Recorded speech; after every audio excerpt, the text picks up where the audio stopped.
महारानी विक्टोरिया 19वीं सदी की सबसे ताकतवर महिला थी।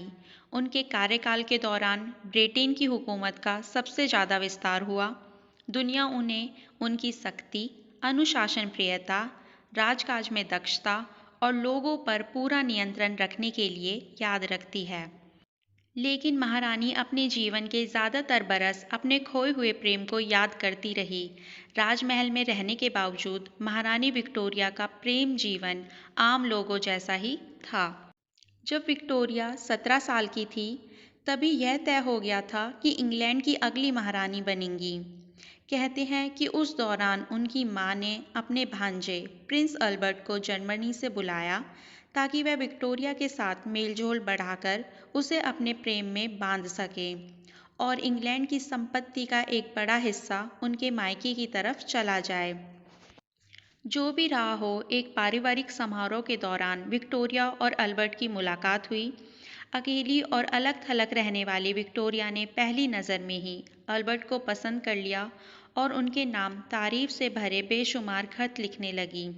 बात शादी तक पहुंच गई, लेकिन तब दोनों महज 17 साल के थे, इसीलिए इस बात को टाल दिया गया। अगले ही बरस 1837 में राजा की मृत्यु हो गई और विक्टोरिया, जो कि सिर्फ 18 साल की थी, महारानी बनी।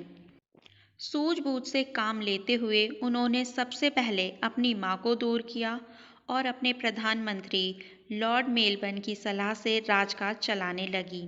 इसी दौरान वह अल्बर्ट को खत लिखती रही और 3 साल बाद दोनों की दूसरी मुलाकात हुई। अपने प्यार का इजहार महारानी विक्टोरिया ने किया और जिसे अल्बर्ट ने स्वीकार किया। महारानी विक्टोरिया ने अपनी शादी में सफ़ेद रंग की पोशाक पहनी और तब से इंग्लैंड और अमेरिका में ये परंपरा बन गई कि शादी के दिन दुल्हन सफ़ेद रंग की पोशाक पहनेगी।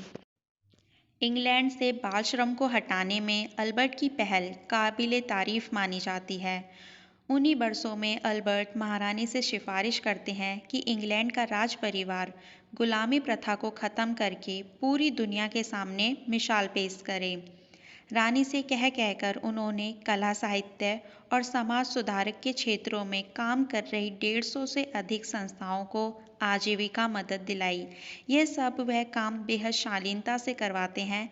जब महारानी अपने राजकाज में व्यस्त रहती हैं तो अल्बर्ट उनके दरवाजे के नीचे से चिट्ठियां खिसकाकर उनसे संवाद किया करते थे।